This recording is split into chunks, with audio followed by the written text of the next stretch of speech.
આજની ધર્મકથા. પ્રણામ. ધર્મકથામાં આપણે પૂર્વાપર સંબંધોની કથાઓ અને એમાં પણ વિશેષ કરીને છેલ્લી 2-3 કથાઓથી મહાત્માના સુપાત્ર દાનને લગતી કથાઓમાં આપણે આગળ વધીએ છીએ. આ કથાઓ લેવાનું કારણ પણ વારંવાર લેવાયું છે કે ચોમાસાનો સમય છે, ગોચરીના લાભ આપણને વારંવાર મળતા હશે અથવા મળવાની શક્યતાઓ હશે. એવા સમયે આ બધી કથાઓ એ આપણી માટે બહુ મોટો આદર્શ બનીને રહે, બંને રીતે, શુભ માટે પણ અને અશુભ માટે પણ. અશુભ માટે એટલા માટે કે આપણે પોતાની જાતને ચેતી શકીએ, રોકી શકીએ કે જો આ વિચારણામાં મારે નથી જવાનું, એટલે એના એક્ઝામ્પલ્સ એ આપણી માટે આદર્શ છે કે જો આમણે આવું કર્યું ને આ ભોગવ્યું તો મારે હવે કોઈ કાળે આવું ન કરવું જોઈએ. અને શુભ માટે તો એટલા માટે જ કે સુપાત્રદાન કરવાનો જ અવસર મળે છે તો આ રીતે જ કરાય.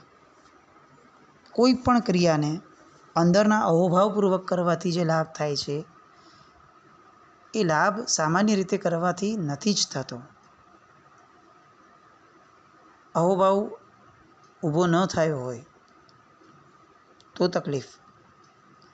અને આજે એક કથા આપણે એવી જોવી છે કે જેમાં અહોભાવ ઉત્પન્ન થયો હોય પણ પછી ટક્યો ન હોય તો બીજી તકલીફ.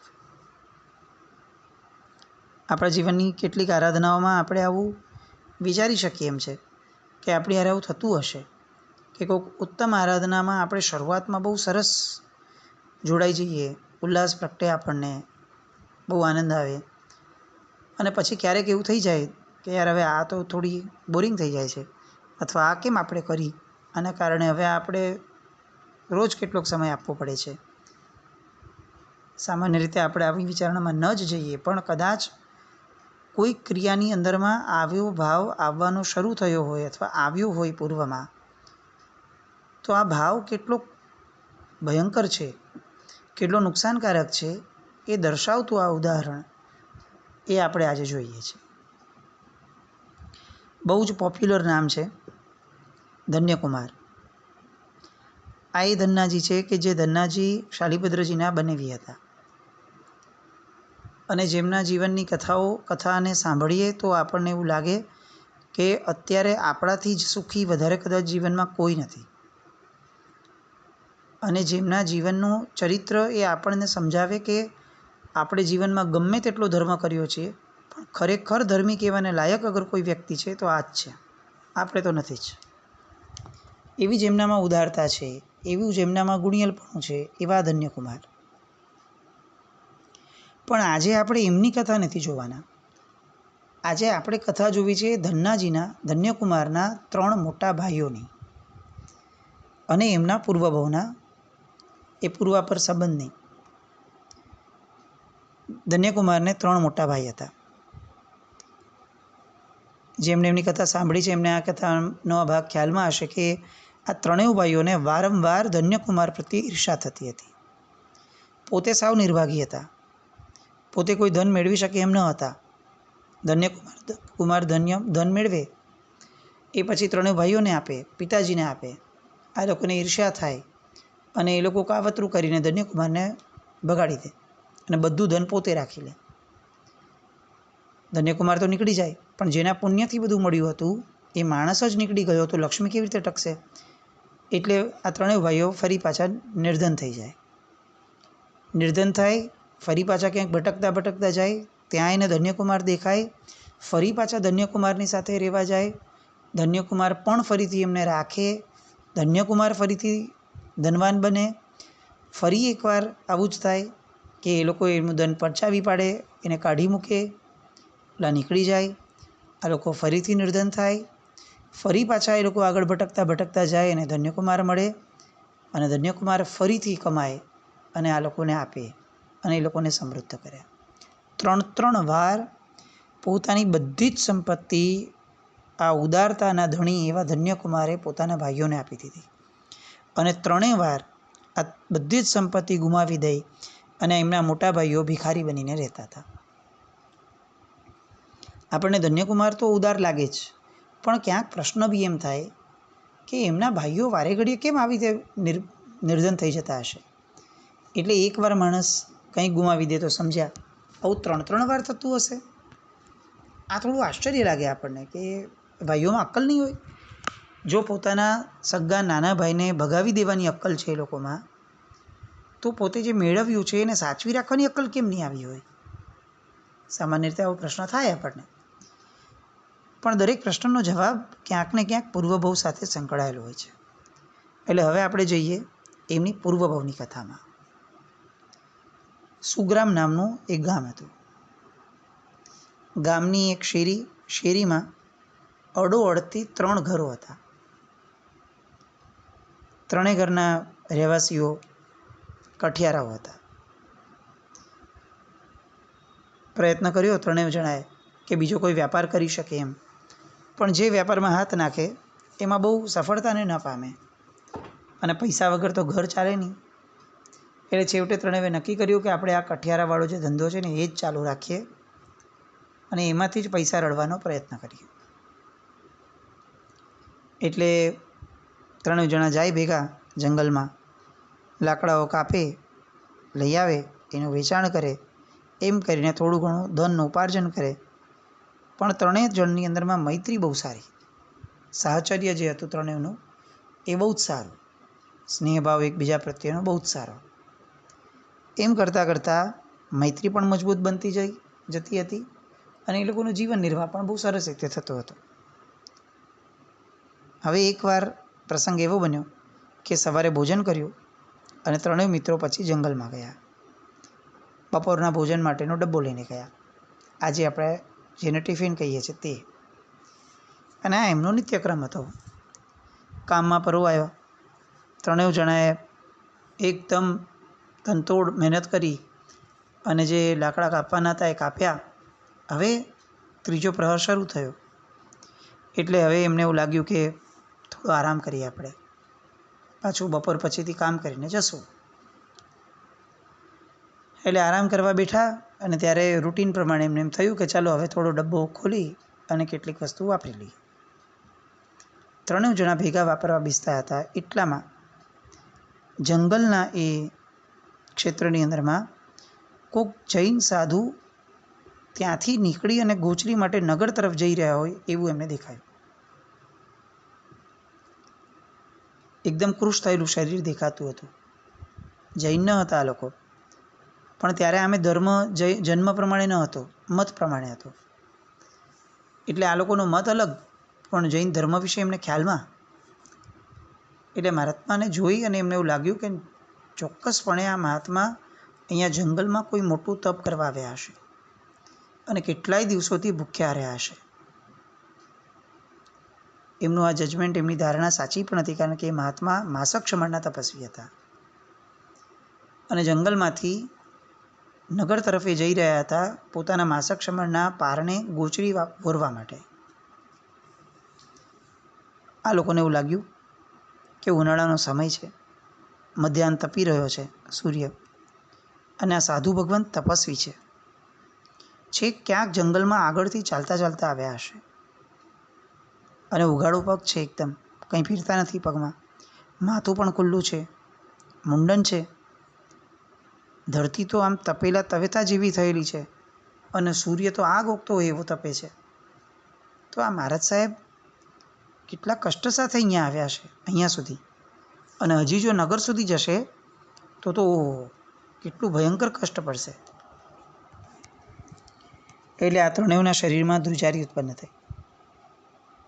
એમને બહુ અહોભાવ થયો આ મહાત્માને જોઈને. હજી મહાત્માએ તો એમને જોયા જ નથી પાછા, એ તો દૂરથી આવી રહ્યા છે. 3ને આવું વિચાર આવ્યો કે હજી સુધી, હવે જો ગામ સુધી જશે, પાછા જશે, કંઈક કોઈ મળશે ગોચરી તો ઠીક, પછી વોરશે, પછી પાછા અહીંયા લઈને આવશે ને પછી પારણું કરશે. આટલી ગરમીમાં આ બધું કેવી રીતે ચાલશે? અને 3ને એક સાથે ભેગો વિચાર આવ્યો કે આપણે ડબ્બામાં જે ભાથું લાવ્યા છે એ ભાથું આ મહાત્માને આપી દઈએ તો આપણને શું વાંધો આવવાનો? પણ આ મહાત્માને કેટલો મોટો એમાં રાહતનો લાભ થશે. છેક આ તપસ્વી મહાત્મા નગર સુધી જાય અને ત્યાં ગોચરી લઈને પછી આવીને વાપરે એ કેટલું મોડું થાય. અને આપણી માટે કંઈ બહુ મોટી વસ્તુ નથી, કારણ કે આપણે સવારે જમીને આવ્યા છીએ અને સાંજે રાત્રે પાછા ઘરે જઈને જમવાના જ છીએ. એક ટંક નહીં ખાઈએ તો એમાં ક્યાં વાંધો આવવાનો છે? ત્રણેયને ભેગો આ વિચાર આવ્યો. વિચાર કરો, કેટલો ઉદાત્ત ભાવ છે આ, કેટલી ઉદારતા. જન્મે કોઈ જૈન નથી, મતથી પણ કોઈ જૈન નથી આમાંનું. પોતાના હકનો ડબ્બો લાવ્યા છે. એવા સમૃદ્ધ પણ નથી કે રોજ રોજ આમ એક નહીં તો બીજો, બીજો નહીં તો ત્રીજો કંઈ પણ વાપરી શકે. એટલે આ ભોજન સિવાય એમની પાસે બીજો કોઈ વિકલ્પ પણ નથી. અને તેમ છતાં મહાત્મા બિચારા લાગ્યા છે એવું નથી થયું. મહાત્મા પ્રત્યે અહોભાવ થયો છે અને એટલે પોતાનું એક ટંકનું ભોજન છોડી દેવાનો પણ ભાવ મનમાં પ્રગટ્યો છે. આપણે જ્યારે મહાત્માને બોલાવીએ છીએ ત્યારે અહોભાવ ચોક્કસ હોય છે, પણ ઘણી બધી વાર આપણામાંના ઘણા લોકો આવું કહેતા હોય કે બિચારા મહારાજ સાહેબ કેટલું આમ ઉનાળામાં તપે છે, બિચારા મહારાજ સાહેબ કેટલો વિહાર કરે છે, બિચારા મહારાજ સાહેબ કેટલી જગ્યાએ આવી રીતે ઘરે જતા હશે. બિચારા શબ્દથી મહાત્માને સંબોધવા એને અહોભાવ કઈ રીતે કહેશું? જૈનત્વની ઉજાગરતા એ વચનથી પણ થવી જોઈએ. કોઈ પણ કાળે ઊંઘમાં પણ આપણા મોઢામાંથી ઉત્તમ તત્વો માટે આવા શબ્દો કઈ રીતે નીકળતા હોય? કેટલી બધી વાર આપણા લોકોમાંથી એમ બોલીએ કે બિચારા મહાત્મા શું હવે એ લોકો શું કરતા હશે? જેણે ખુમારીથી છોડ્યું છે એનામાં લાચારીની કલ્પના કરવી એ બહુ મોટો ગુનો છે. એ બિચારા નથી, કારણ કે એમણે ધાર્યું હોત તો સંસારમાં એમને બધું જ મળી શક્યું હોત. એમણે સ્વેચ્છાએ છોડ્યું છે. બિચારા આપણે છીએ કે જે પરાધીન જીવન જીવીએ છીએ અને તેમ છતાં સ્વાધીન હોવાનો ભ્રમ ઊભો કરીને આપણે ચાલીએ છીએ. બિચારા પણ તો આપણું છે.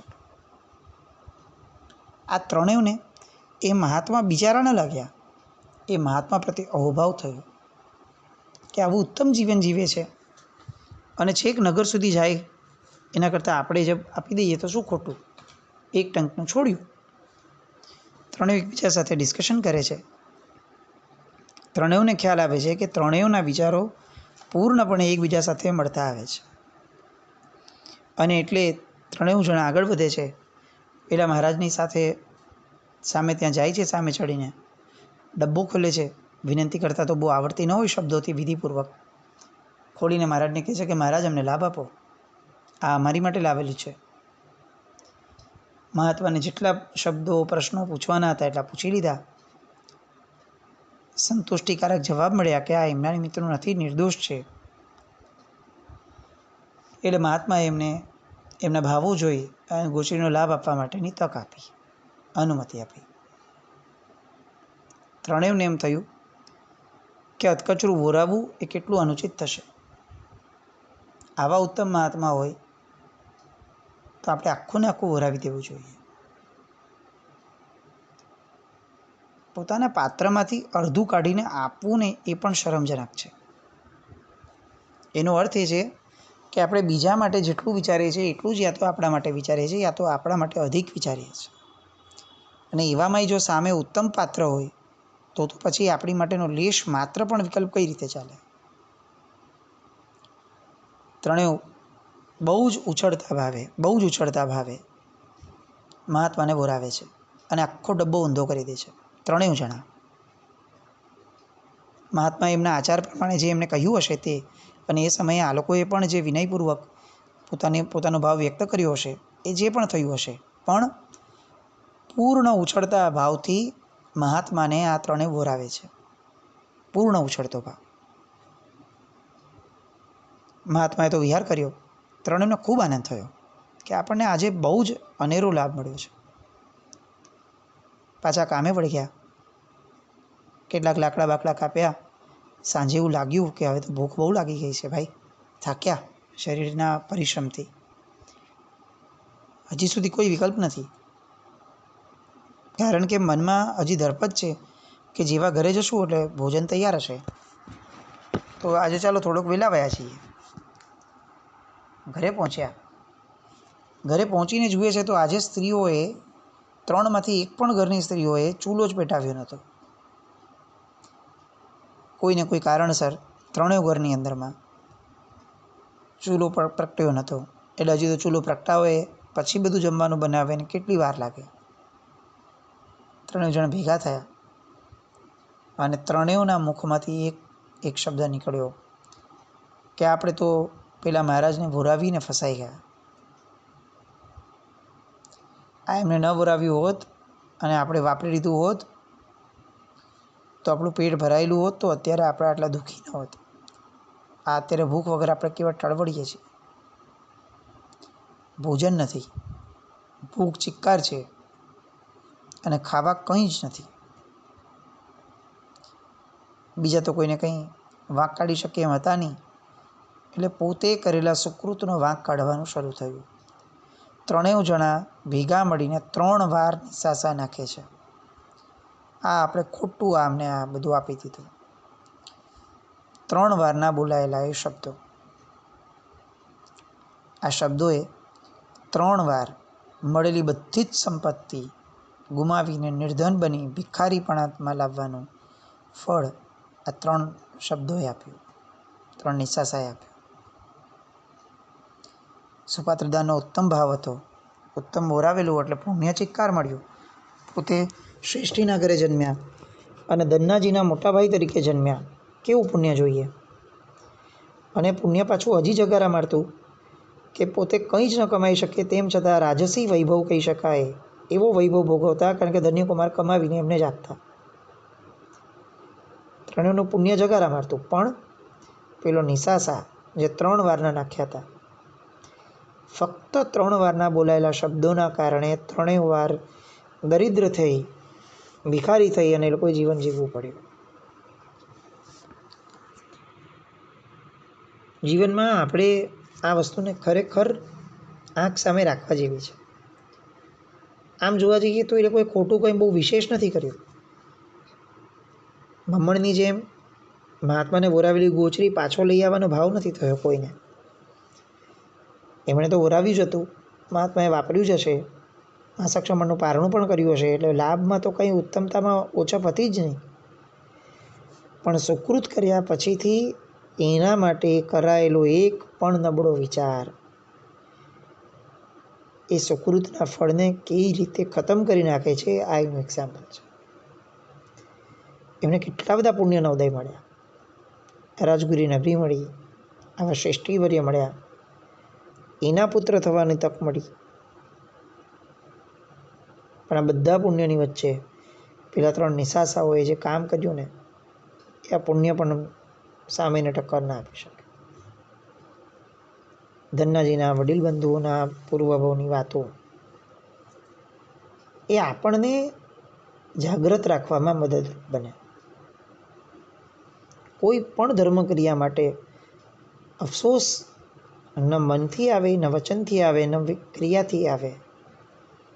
એ રીતની જો ધર્મક્રિયા આપણી થાય તો એ કદાચ ક્યારેક સાર્થક બની શકશે. બસ આ વાતને આપણે મમડાવતા રહીએ. સુપાત્ર દાન કરીએ તો ઉત્તમ ભાવથી જ, પણ પછીથી પણ એ ઉત્તમ ભાવોને વાગોળતા રહીએ, એની ઉત્તમતાને વારંવાર ઝંખતા રહીએ. જે કાર્ય કર્યું છે એને સતત મમડાવતા રહીએ. શું થશે એનાથી? મોટા લાભ મળશે, બહુ સારી સંપત્તિ મળશે, તો કે એ ખબર નથી. એ મળવી હોય તો મળે, ન મળવી હોય તો ન મળે. પણ જે આનંદ છે એ આનંદમાં ક્યાંય વિક્ષેપ ન પડવો જોઈએ. આ આરાધકતા છે. આ બધી પૂર્વાપર કથાઓ આપણને આવી આરાધકતા શીખવાડવામાં મદદરૂપ બને અને આપણે આપણા જીવનના હવે દરેક પ્રસંગોને પૂર્વભવ અને પછીનો ભવ એ બંને ભવોની સાથે તાલમેલ મેળવી અને જીવતા શીખીએ. એવું ન જીવીએ કે જે ભૂતકાળની ભૂલને રિપીટ કરે.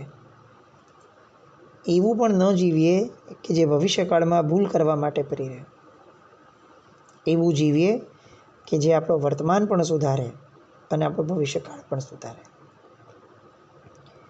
બસ આવું કંઈક આપણી આ પર કથાઓના માધ્યમની ફળશ્રુતિ રૂપે પ્રાપ્ત થાય વિશ્વ મંગલ કામના સાથે. જીનજ્ઞ કંઈ પણ બોલાય તમે ઈચ્છામિ દુક્કડમ જૈનમ જયતિ શાસ્ત્રમ.